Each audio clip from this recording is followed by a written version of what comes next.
Bom dia, boa tarde, boa noite para você que é torcedor, para você que é torcedora do Santos Futebol Clube, que está um pouco mais feliz, né? Depois de semanas complicadas. Estou aqui com a Anitta Efraim e com o nosso Giovanni Martinelli. Talvez, não sei, até amanhã, até a hora que vai sair esse podcast, o executivo do Santos, não sei, talvez estejamos dando um furo de reportagem aqui.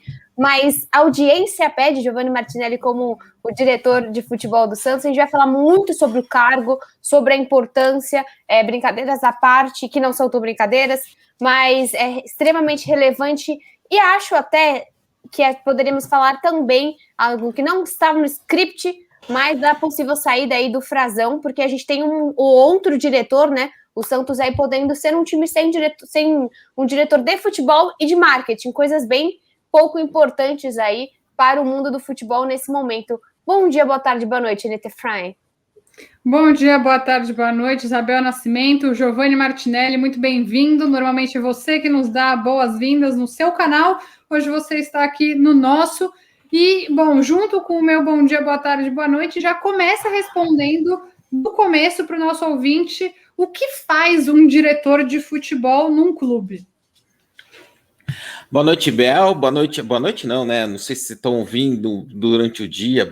Então é boa noite, boa tarde e bom dia, Bel e Anitta. Não serei anunciado como o novo executivo de futebol do Santos, isso é sabido. E o que faz um executivo de futebol, né? O executivo de futebol... Desculpa te interromper, mas por que a gente chamou o Giovanni aqui para falar disso? Porque ele passou anos da vida dele fazendo isso.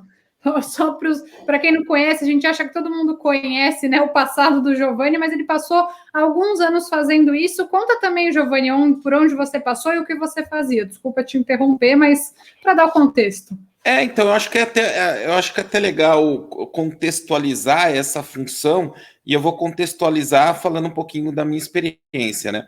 A gente já se acostumou no Brasil com a figura do Cartola, aquele cara estatutário do clube, o diretor de futebol, que era alguém indicado pelo presidente, amigo, que estava no grupo e tal, e sempre foi essa a tradição que a gente viu no futebol brasileiro. A primeira grande mudança nesse cenário aconteceu com o Palmeiras Parmalat na década de 90, que ele trouxe o José Carlos Brunoro, que era um cara do vôlei, mas um cara que estava buscando uma formação acadêmica aqui no Brasil para tentar profissionalizar um pouquinho o lado da gestão esportiva, e o Palmeiras Parmalat foi, na década de 90, um super case de sucesso.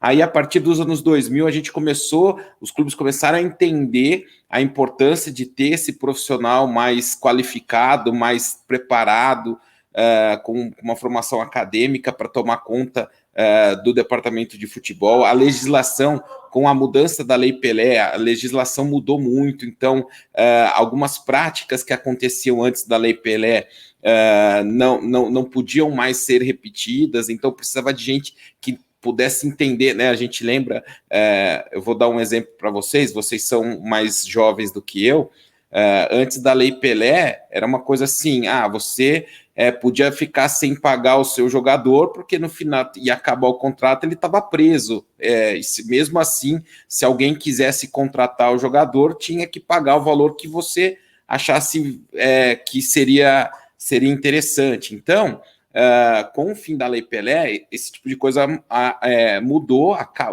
Lei Pelé, se eu não me engano, é 97, acabou com esse tipo de relação, que era uma relação meio de escravo, né? Que o jogador era escravo, você podia fazer qualquer coisa com o jogador, que ele ainda era seu. Do clube. Isso, então assim, a legislação também teve esse movimento do Palmeiras, teve a mudança na legislação, então no começo desse século, né? A gente começou a ver profissionais mais preparados entrando no mercado, né? Eu acompanhei muitos desses casos. Um que começou foi o Paulo Angione, que hoje está no Fluminense, hoje está no Fluminense, que era um cara que era psicólogo e foi buscar uma formação para ser gestor esportivo. Tal. A gente tinha pouquíssimos cursos no Brasil O primeiro curso de gestão esportiva que a gente teve no Brasil foi um curso feito pela Trevisan, em São Paulo, que era coordenado justamente pelo Brunoro. Era um MBA em gestão esportiva, gestão e marketing esportivo na Trevisan, comandado pelo Brunoro. E foi esse curso que eu fiz. Eu fiz esse curso em 2008 e 2009. Então, assim, por que eu fiz? Porque eu entrei em 2008 no Red Bull Brasil, eu fui o terceiro funcionário do Red Bull Brasil para cuidar da área de comunicação. E lá tinha pouquíssimas pessoas na estrutura, tinham 3 pessoas, basicamente, no back-office do time, né? Eu, o presidente e os caras que era o supervisor de futebol no dia a dia. E eu comecei a gostar desse lado de gestão esportiva. Eu falei, pô, tô gostando disso aqui, eu vou estudar, né? Aí eu fiz o curso com o Brunoro, que era o único que tinha. Inclusive o Thiago Escuro, que hoje é o CEO, o presidente do Red Bull Bragantino, estudou junto comigo e ele começou a trabalhar com o Brunoro nessa época. Então, daí a gente começou a ver que, principalmente nos últimos 10 anos, um investimento forte nessa função de executivo de futebol, de gestão esportiva. Vieram os cursos da Universidade de Futebol primeiro, depois vieram os cursos da CBF Academy, foi criada a CBF Academy, vieram os cursos da CBF Academy. Então, hoje você tem muita gente estudando. O que não tem ainda... E daí, por isso que eu falo que é difícil você entender um pouquinho dessa função. O que não tem ainda, e faz muita falta, é uma regulamentação. Então, assim, hoje não existe uma lei que diz quem pode ser o executivo de futebol. Não existe diferente isso. Do treinador, né? Isso, o treinador até antigamente era meio aberto, hoje você sabe que é mais complicado para o treinador por poder assinar lá, agora tem os cursos da CBF, ele é obrigado a fazer o curso da CBF. Eu acho que é o próximo passo para o executivo de futebol, ele vai ser obrigado a fazer o curso da CBF Academy para poder ser o executivo de futebol e assinar. Hoje os clubes têm que entregar para a CBF o manual de licenciamento. Né? E no manual de licenciamento já está lá, tem um pedido que você tem que ter um executivo de futebol que vai assinar pelo departamento. Agora, não explica exatamente ainda quem pode ser esse executivo. Então, daí a gente vê técnico que está desempregado vira executivo, jogador que acabou de encerrar a carreira, sem estudar, sem fazer nada, vira executivo, comentarista vira executivo. Então, as pessoas, é um processo que ainda é muito, muito novo no Brasil, e as pessoas ainda não sabem qual é a qualificação, e muita gente não sabe o que ele faz, que daí é o ponto que a gente chegou aqui, porque vocês me convidaram, né? E daí o que eu posso dizer do que ele faz? Ele é o responsável por todo o departamento de futebol e ele tem que fazer a interface com todas as áreas. Então, ele tem que fazer a interface com os caras de logística, ele tem que sentar com o cara de logística e decidir a programação que o clube vai fazer, por exemplo, de viagem, de preparação para um determinado campeonato. Ele tem que sentar com a fisioterapia para cobrar, saber como está a recuperação de atletas que estão lesionados, estabelecer procedimentos, como vai fazer, como eu posso dizer assim, até uma coisa simples. Um jogador está treinando lá no CT Pelé, ele teve uma lesão no treino, né? Qual é o passo? O que tem que ser feito? Quem que vai cuidar dele ali? Quem que vai sair com ele para fazer exame? Onde vai ser feito o exame? Né? Então, são coisas que parecem simples, mas que têm um impacto muito alto no dia a dia do clube. Né? Então, ele tem que sentar com a fisioterapia. O Santos, por exemplo, vamos falar do Santos. O Santos tem uma área de análise de desempenho e de mercado, inteligência e mercado. Então, ele tem que alinhar com esses caras, conseguir o feedback desses caras para saber o que o Santos está precisando nas áreas de inteligência, de software, por exemplo, que a gente viu que veio o Roland, e o Roland pediu um software de preparação física, que é o Catapult, que o Santos não tinha. Então, assim, se o Santos tivesse era um executivo que não precisava... top, né? Oi? O famigerado top. Não, o top é só para... Os jogadores usam. Eu sei, para ficar com o GPS atrás, mas para todo mundo identificar. Isso. E o Santos já tinha um, é que o Roland chegou e ele pediu outro, e o que o Santos e ele pediu o que é o mais moderno, um dos mais modernos hoje. Então, assim, era o executivo que precisava entender que o Santos precisava de um software melhor para preparação física. Ele tem que fazer o contato com marketing, comunicação, né? A gente falou do Frazão ali. Então, por exemplo, o Frazão, o marketing precisa de 3 atletas para ir numa ação, numa loja que vai lançar o uniforme do Santos. Ele alinha com o executivo, quem são os atletas. Normalmente é melhor que o executivo fale direto com os atletas e não os caras do marketing, porque a gente sabe que, embora tenha contrato, o jogador às vezes é meio melindrado, não gosta muito de participar de algumas coisas. Eles gostam das que são as top, né? Mas tem ações importantes para o clube que ele não quer participar. Então é o executivo que tem que chegar nele, convencer e alinhar para que ele participe. E ele tem que cobrar. Eu acho que assim, ele tem que cobrar o treinador de decisões tomadas pelo treinador. Acho que isso é um papel importante. E ele tem que ser o cara que vai levar tudo que está acontecendo para o clube e dar munição para o presidente tomar as decisões. Então, assim, eles, olha, na área de fisioterapia a gente está precisando disso, isso aqui, isso aqui. A minha posição é essa. Aí o presidente decide, como ele é o maior cara da organização, ele decide se faz ou não, né? E eu acho que é mais ou menos por aí. Ele é responsável por tudo. Eu acho que para ficar mais claro para quem está ouvindo, talvez seja interessante a gente ir dar exemplos, né, de onde faltou, onde teve atuação do executivo de futebol recentemente no Santos, né, que daí acho que fica mais claro. Calma aí. Vamos dar um passo atrás. Isabel Nascimento. Vamos lá. Que hoje o Giovanni empolgou. Vamos por partes. Não, ele juntou minhas últimas aberturas do Quarteto Fantástico e falou: eu vou colocar isso aqui no canal e no podcast das meninas e vou falar por 11 minutos. Então, basicamente, Nossa, eu vou 11 falar... minutos eu falei. Tá tudo bem, né? Aqui, pelo menos, você não recebe por minuto, né? Pelo menos aqui é um contato amigável. Mas, assim, ouvindo tudo que o Giovanni falou, me veio uma coisa na cabeça que é um absurdo o Santos estar esse tempo todo sem, né? Então, assim, quando o Quaresma diz que nós estávamos sem um diretor executivo porque o Santos não podia contratar, isso é um grande absurdo porque você tem inúmeras outras funções. É a mesma coisa desse momento a gente falar, não precisamos mais do Frazão, a camisa já está cheia de patrocinadores. Então, eu acho que assim, como que você vê essa declaração do Santos, esse atraso do Santos para ter um diretor executivo, e também essa questão de sabermos que, visando tudo que você disse, o tempo de Ariel rolando dentro do Santos, eu falei errado, né? O de só Ariel dentro do Santos, falei certo agora?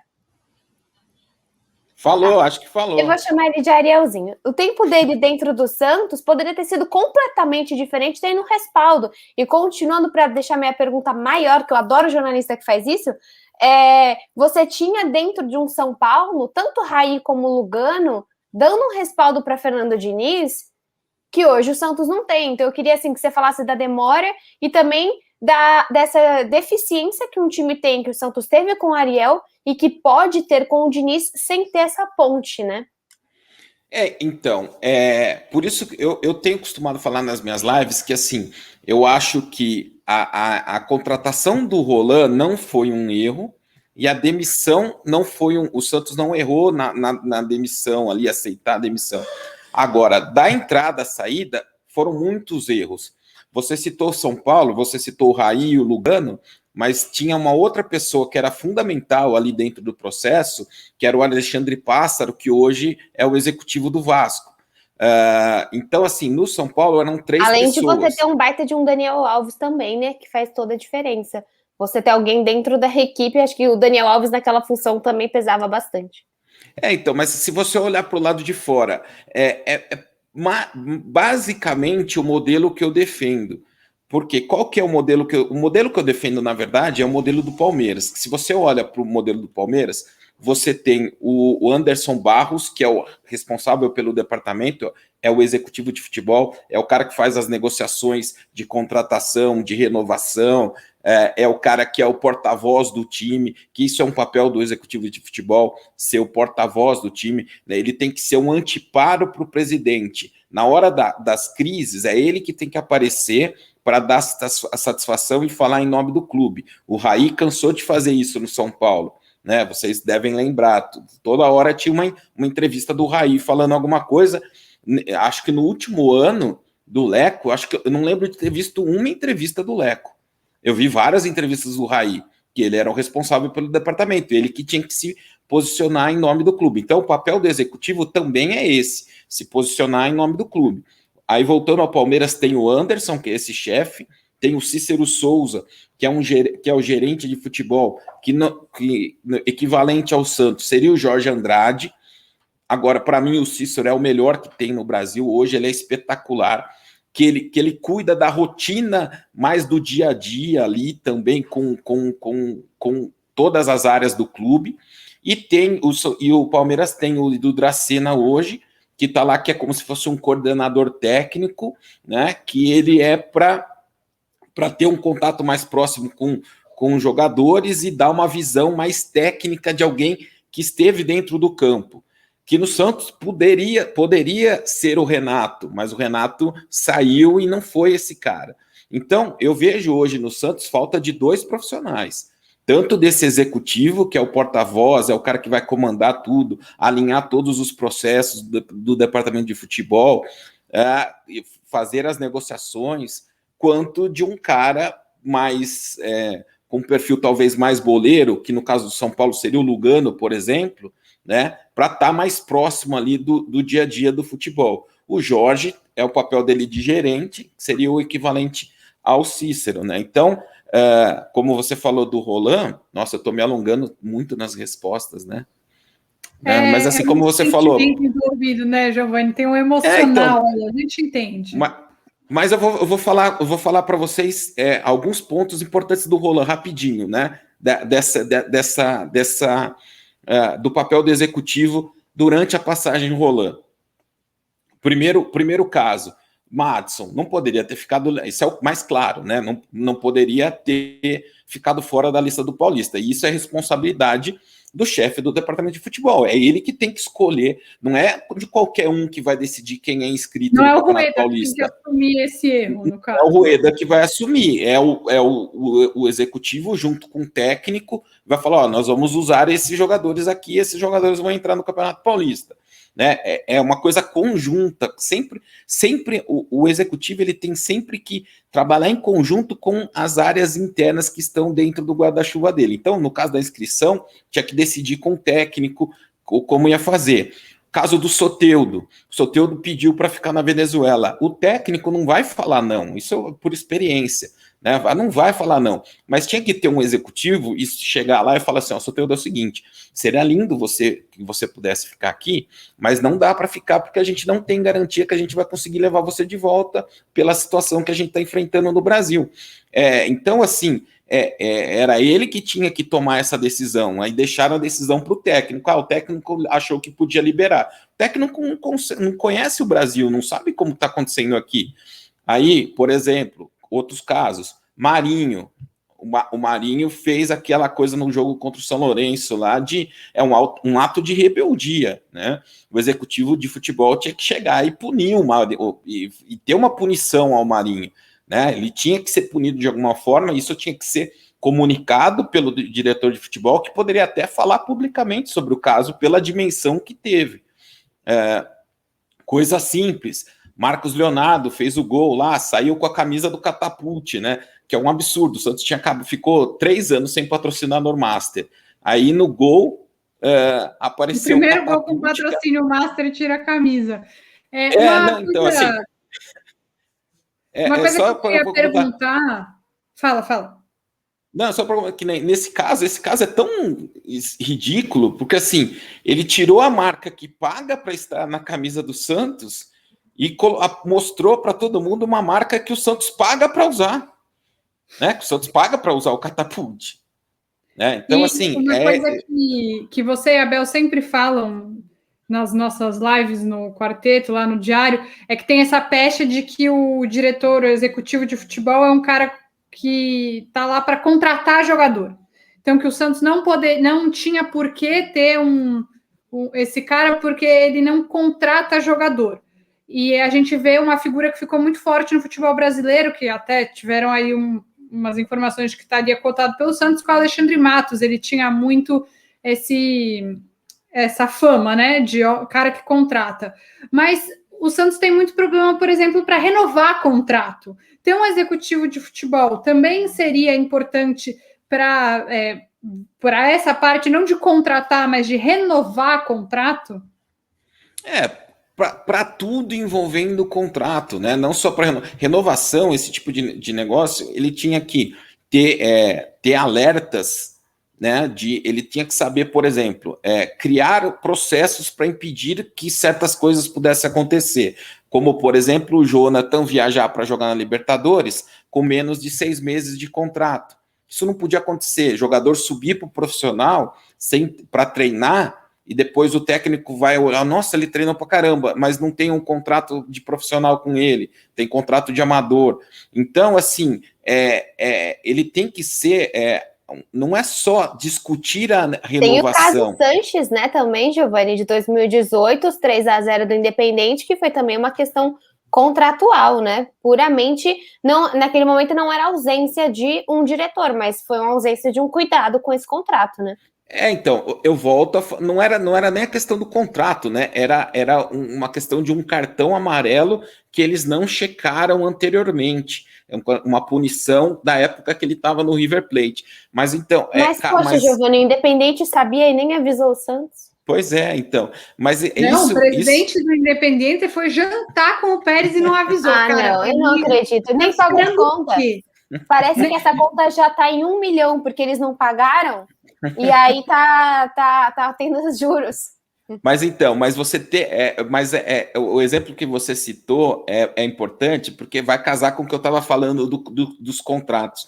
Não é simplesmente chegar e negociar o contrato de renovar, é ter as precauções para evitar que você chegue numa hora de renovar, como o Santos está na situação do Caio Jorge hoje, que o Santos está com a faca no pescoço.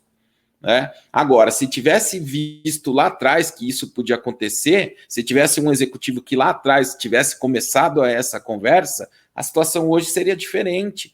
Então é isso, ver, por exemplo, eu vou dar um exemplo do Yuri Alberto, que a gente falou muito aqui, né?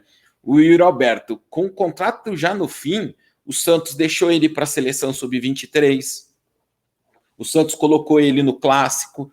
Se tem um executivo de futebol atento ali, a primeira coisa era conversar com a CBF, e hoje a CBF ela tem uma regra muito clara com clubes, que ela fala que ela já falou, se os clubes tiverem algum litígio contratual com algum atleta, especialmente, isso vale especialmente para as categorias de base, é só avisar a gente que a gente não convoca. Então, o Santos poderia ter muito bem chegado na CBF e falado assim, olha, não quero que vocês convoquem o Yuri Alberto, porque eu estou com um problema contratual com ele, e eles não iriam convocar. Então, convocou, foi para o Sul-Americano, para o pré-olímpico lá, sub-23. Então, assim, o Santos, às vezes, a falta de ter uma figura forte no departamento de futebol, muitas vezes me parece que o Santos tem uma postura muito benevolente, assim, é muito bonzinho, sabe, assim, e você não pode ser tão bonzinho, né? assim. Inclusive estava precisando receber caridade. Exato, então assim, você tem que ter uma pessoa que seja firme, que seja uma liderança do departamento, que todo mundo respeite, que é esse o papel do executivo de futebol, porque o presidente não está no dia a dia. O presidente,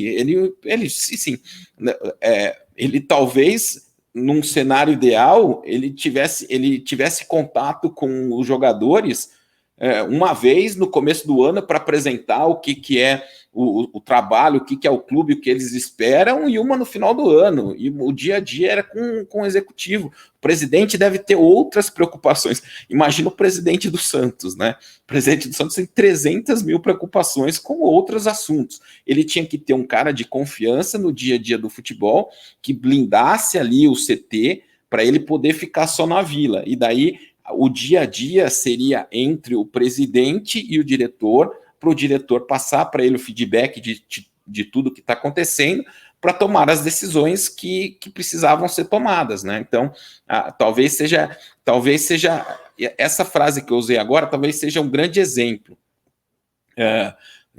que vale para o Santos. O presidente, o Rueda, ele tem que ser o chefe da Vila Belmiro, né?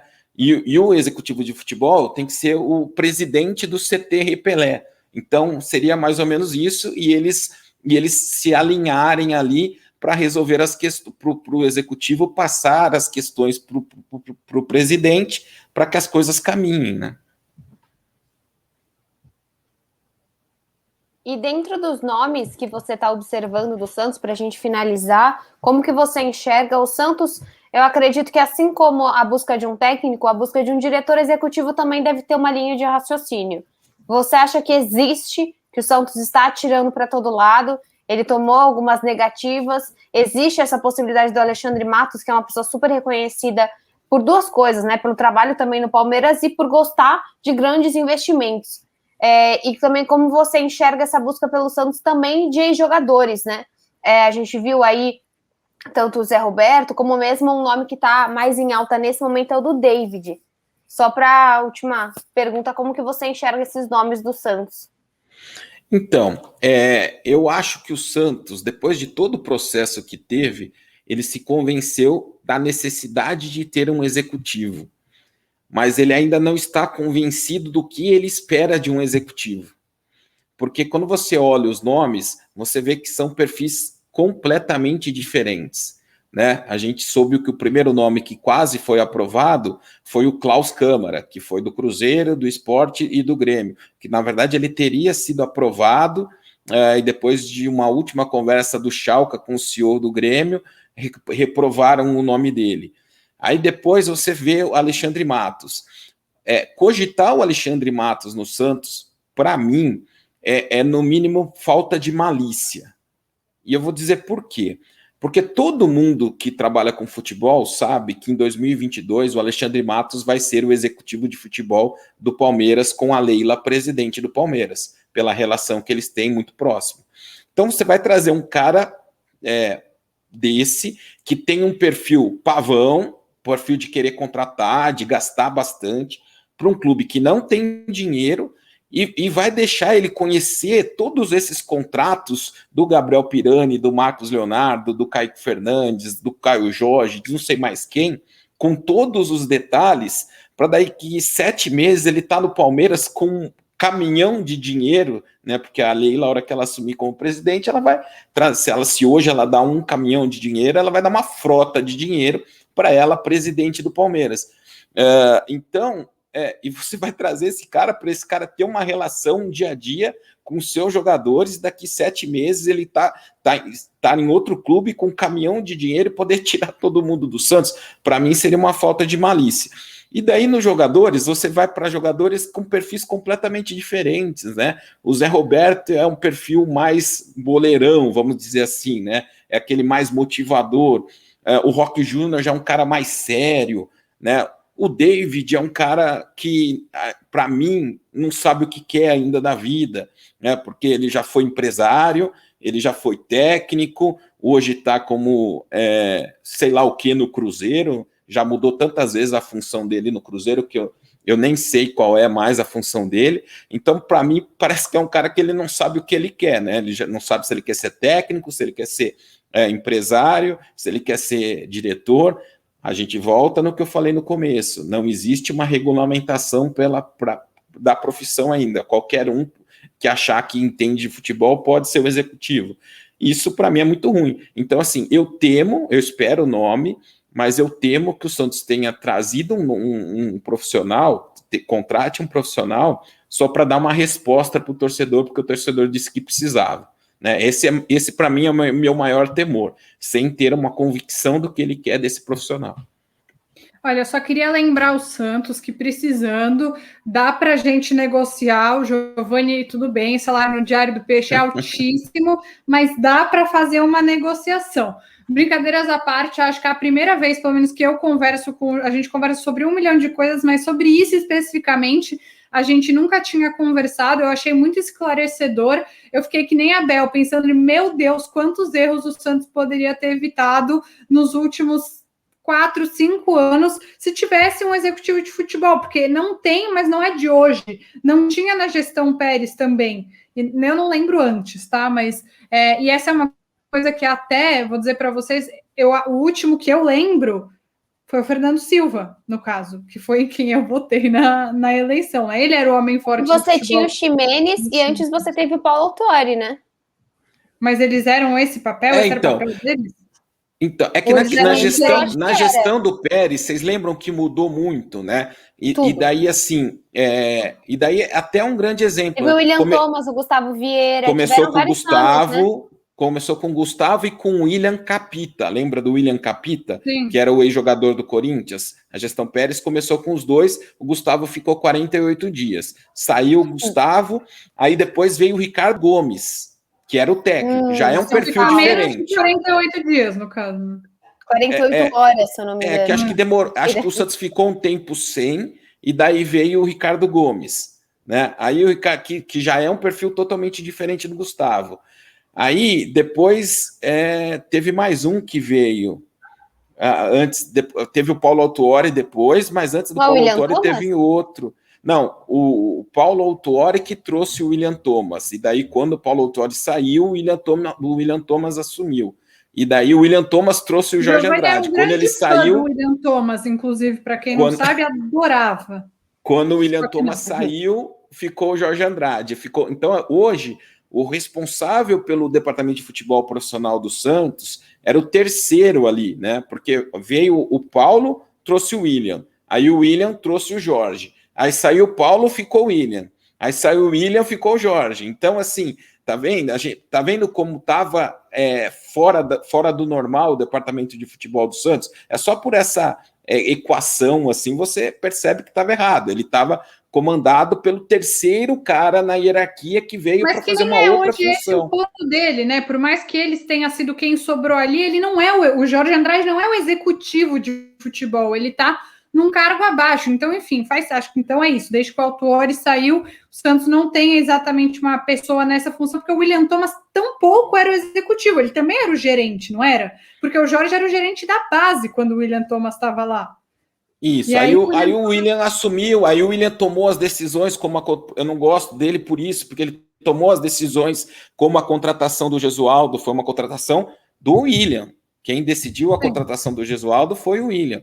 Né? Então, assim, ele nunca foi um porta-voz do Santos, ele nunca apareceu para dar entrevista, e daí eu falo, eu tenho várias restrições também ao Paulo Autuori, justamente por isso de ficar mudando, não saber se ele quer ser técnico, se ele quer ser diretor, uma hora quer ser técnico, aí nunca mais vai ser técnico, aí ele é diretor, aí ele é demitido diretor, aí ele esquece que ele falou que nunca mais vai ser técnico e volta. Hoje ele é head coach. Ele é os dois. Ele não sabia o que ele queria ser, ele virou os dois. O Atlético. Head coach, para mim, é o dono do box do CrossFit, a gente chama assim. De head então, mas eu vou dar um exemplo para você. Então, resumindo esse episódio, o Paulo Autuori é o dono do box do CrossFit. É isso. É isso, basicamente é isso. Mas ó, vocês vão lembrar que a gente aqui criticava muito as entrevistas do São Paulo reclamando do Santos. Né? Toda hora o São Paulo reclamava do Santos. Ele só parou de reclamar, ele não deu, se vocês perceberem, ele não teve nenhuma reclamação do São Paulo, justamente no momento em que o Paulo Autuori era o diretor de futebol, porque aí ele viu que tinha um comando no departamento de futebol ali, seja ele bom ou ruim, mas tinha. Então, no período do Paulo Autuori, não teve nenhuma reclamação, não teve nada que vazou do São Paulo cobrando reforço, xingando não sei quem, falando que precisava não sei o quê. Não teve, porque tem comando. Você pode dizer se é bom ou ruim, mas tinha. E esse também é um papel do executivo de futebol. O Alexandre Matos, só voltando aqui ao que a gente falou, todo mundo olha para as contratações, aí tem gente que analisa se a contratação deu certo ou deu errado, mas tem uma coisa positiva dele, né? Eu falei que não contrataria, mas tem coisa positiva dele. Você não viu um problema de vestiário no Palmeiras, de birrinha de jogador, Você não viu acontecer uma vez reclamação pública de jogador E contra o olha que Palmeiras. se trabalhava com grandes personalidades lá dentro, né? Isso. Quantas vezes a gente viu o jogador do Santos reclamar publicamente do Santos nos últimos anos? Demais. Coisa que eu não quero nunca mais ver. Inclusive, era o que eu estava falando, que na campanha, nessa última campanha, eu valorizava muito esse discurso do Fernando Silva, que foi o homem forte do futebol do Laó, justamente por causa disso, né? Enfim, já passou, já ganhou o Rueda, não estou aqui fazendo uma crítica ao Rueda, estou elogiando justamente que esse era um ponto que o Fernando levantava muito, porque há muito tempo o Santos sofre com isso e basicamente a gente não aguenta mais, né? Ninguém aguenta mais, vamos ver. Eu só estou com medo de esse executivo de futebol que o Rueda está prometendo está tão na cara do gol quanto o patrocínio master do Pérez. Eu fico nesse medo, porque ele fala, não, já está tudo certo, vamos apresentar. Ou do camisa 10 em 10 dias, né? O camisa 10 em 10 dias foi clássico. Não, mas dá para a gente adaptar pro Rueda também, né? Não vamos deixar só para os outros, não. O fim do transfer ban. Era sempre na semana seguinte. Se for tão rápido quanto o fim do transfer ban, também não estou muito interessado, no caso. Esse que é o ponto, né? Então, mas assim, agora o que eu acho todo mundo devidamente cornetado, né? Agora já cornetamos todo mundo, né? Isso. Ou alguma corneta para finalizar, Giovanni Martinelli? Eu tenho uma corneta para finalizar. Eu acho que assim, o mais importante é que agora o Santos decidiu o que quer, mesmo sem saber o que, mas ele quer. Mesmo se ele trouxer um cara que seja o David, por exemplo, que seria a minha milionésima escolha. Legal, mas tem um cara lá. Se ele chegar, vou ficar bem confiante. Tem um cara lá, vai ter um cara lá que não deu certo, troca. Aí fica mais fácil. É mais fácil você trocar do que você criar uma posição nova, que não deveria ser nova. É tipo emprego, né? Que é mais fácil você conseguir um emprego estando empregado do que conseguir um emprego estando desempregado. Então, vai ter o David lá. O que ele vai fazer? Não sei, vamos ver aqui o que ele vai fazer. Tudo bem, não deu certo. Renato, né? Troca. O Renato foi isso. O Renato foi aqui que o Renato é. O Renato faz isso. O Renato faz isso. E no fim a gente nunca soube efetivamente qual era a relevância do Renato lá dentro, né? Então, e tem outra, né, Giovanni? Se você não sabe o que a pessoa faz, você não consegue responsabilizá-la por isso. Logo, a cobrança é menor. E sabe aqui, eu vou dar a minha última cornetada, porque vocês sabem que eu sou corneta, né? Eu não sabia desse nome que você trouxe aí do David, mas, gente, o que o Rueda sempre falou na campanha, né? E a Anitta sabe que eu sempre falei que o meu temor em relação ao Rueda era justamente o departamento de futebol, o conhecimento de futebol, que ele não gosta, não entende e não quer nem entender desse futebol com essas práticas que existem hoje em dia. O David, ele tem uma empresa de agenciamento de jogador. Quando ele foi para o Cruzeiro, ele deixou a empresa com um cunhado ou alguém dele, que é uma empresa que é ligada ao Jabaquara e tem vários jogadores nas categorias de base do Santos. Você vai trazer um executivo de futebol que é ligado a uma empresa que tem vários jogadores dentro da sua categoria de base? Se ajudar a renovar, pode ser. Não é uma prática nova, né? Não é uma prática nova, então... Então fica aí a corneta de Giovanni Martinelli para finalizar. Giovanni, muito obrigada, sabe? Junta nós três, não para de falar nunca mais, então vou... Só tem 40 minutinhos. Exatamente, os três que não querem parar de falar nunca mais. Acho que foi essencial essa conversa para a gente devia ter trazido a Laura hoje, ela ia falar bastante com nós três aqui. Coitada, a gente já tem esse problema quando são só nós duas e ela, imagina com o Giovanni. Giovanni, obrigada. Nós nos encontramos novamente na sexta-feira no Quarteto Fantástico no Diário do Peixe. Obrigada pela sua participação.